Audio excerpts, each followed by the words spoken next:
സർപ്പക്കാവുകൾ പ്രകൃതിയെ സംരക്ഷിക്കുന്നു.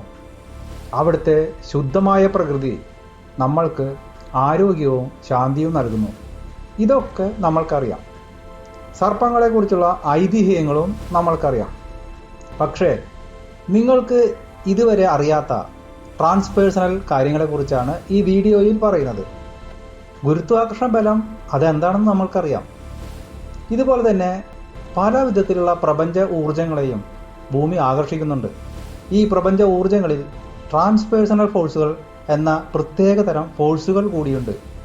ഈ ട്രാൻസ്പേഴ്സണൽ ഫോഴ്സുകൾ മനുഷ്യരിലും മൃഗങ്ങളിലും ഭൂപ്രകൃതിയിലും നല്ലതും ചീത്തയുമായ മാറ്റങ്ങൾ വരുത്തുന്നുണ്ട് എന്നും തെളിയിച്ചിട്ടുണ്ട്.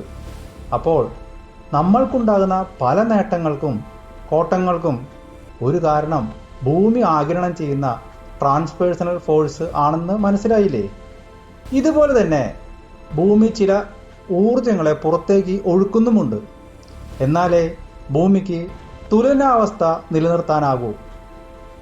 വീഡിയോയിൽ കാണുന്ന പോലെ ഭൂമി പുറത്തേക്ക് ഒഴുക്കുന്ന ഊർജങ്ങൾ ഭൂമിയുടെ ചില ഭാഗത്തുകൂടി മാത്രമാണ് പുറത്തേക്ക് ഒഴുകുന്നത്.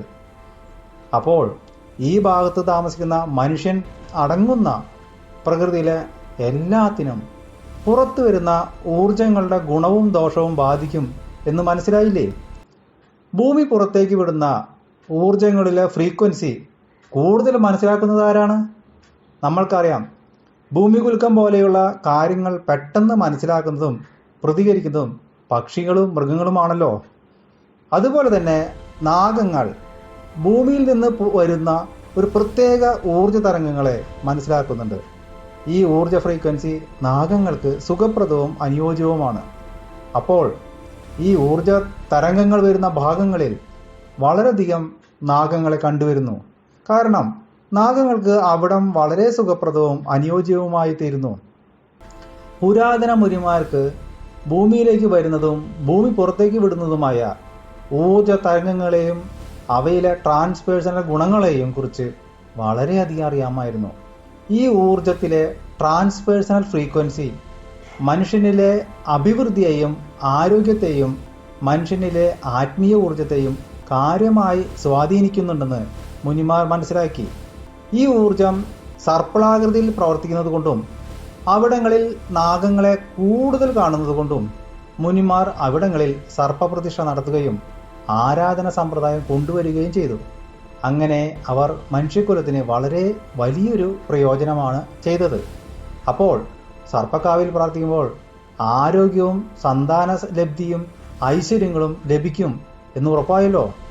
ഭൂമി പുറത്തേക്ക് വിടുന്ന ഊർജങ്ങളിൽ ഒന്നാണ് നാഗൂർജം എന്ന് മനസ്സിലായല്ലോ. ഈ ഊർജം ഏറ്റവും കൂടുതൽ പുറത്തേക്ക് വരുന്നത് എവിടെയാണ്? അത് കേരളത്തിലാണ്. അതുകൊണ്ടാണ് കേരളം സർപ്പഭൂമി എന്നറിയപ്പെടുന്നത്. കേരളത്തിലെ എല്ലാ ജനങ്ങൾക്കും മതഭേദമന്യേ നാഗചൈതന്യം ബാധകവുമാണ്. അപ്പോൾ നാഗചൈതന്യത്തെക്കുറിച്ച് ശാസ്ത്രീയമായി പഠിച്ചാൽ താങ്കൾക്ക് അതിൻ്റെ എല്ലാ ഗുണവും ലഭിക്കും. താല്പര്യമുണ്ടെങ്കിൽ ഞങ്ങളെ സമീപിക്കുക. പക്ഷേ നാഗചൈതന്യം ഗുണവും തരും ദോഷവും തരും. അതായത് പാമ്പിന് വിഷമുണ്ടല്ലോ, അതുപോലെ തന്നെ നാഗമാണിക്യം എന്നുള്ള കാര്യങ്ങളും കേട്ടിട്ടുണ്ടല്ലോ.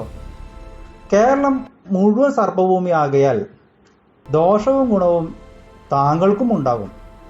ഇതായിരിക്കും പല പ്രശ്നങ്ങൾക്കും കാരണം ആയിട്ട് വരുന്നത്. അപ്പോൾ സർപ്പക്കാവിൽ പോയി പ്രാർത്ഥിക്കുമ്പോൾ മാണിക്യം പോലെ ഗുണം തരുന്ന ഭാഗത്ത് നിന്ന് തന്നെ പ്രാർത്ഥിക്കുക. സർവത്ര ഗുണം അതുകൊണ്ട് ലഭിക്കും. മാത്രവുമല്ല, താങ്കളുടെ വീട്ടിലും നാഗഗുണം ലഭിച്ചാൽ വലിയ പുരോഗതി ഉണ്ടാവും. ഇതിനെക്കുറിച്ച് കൂടുതൽ അറിയാൻ ഞങ്ങളെ വിളിക്കുക.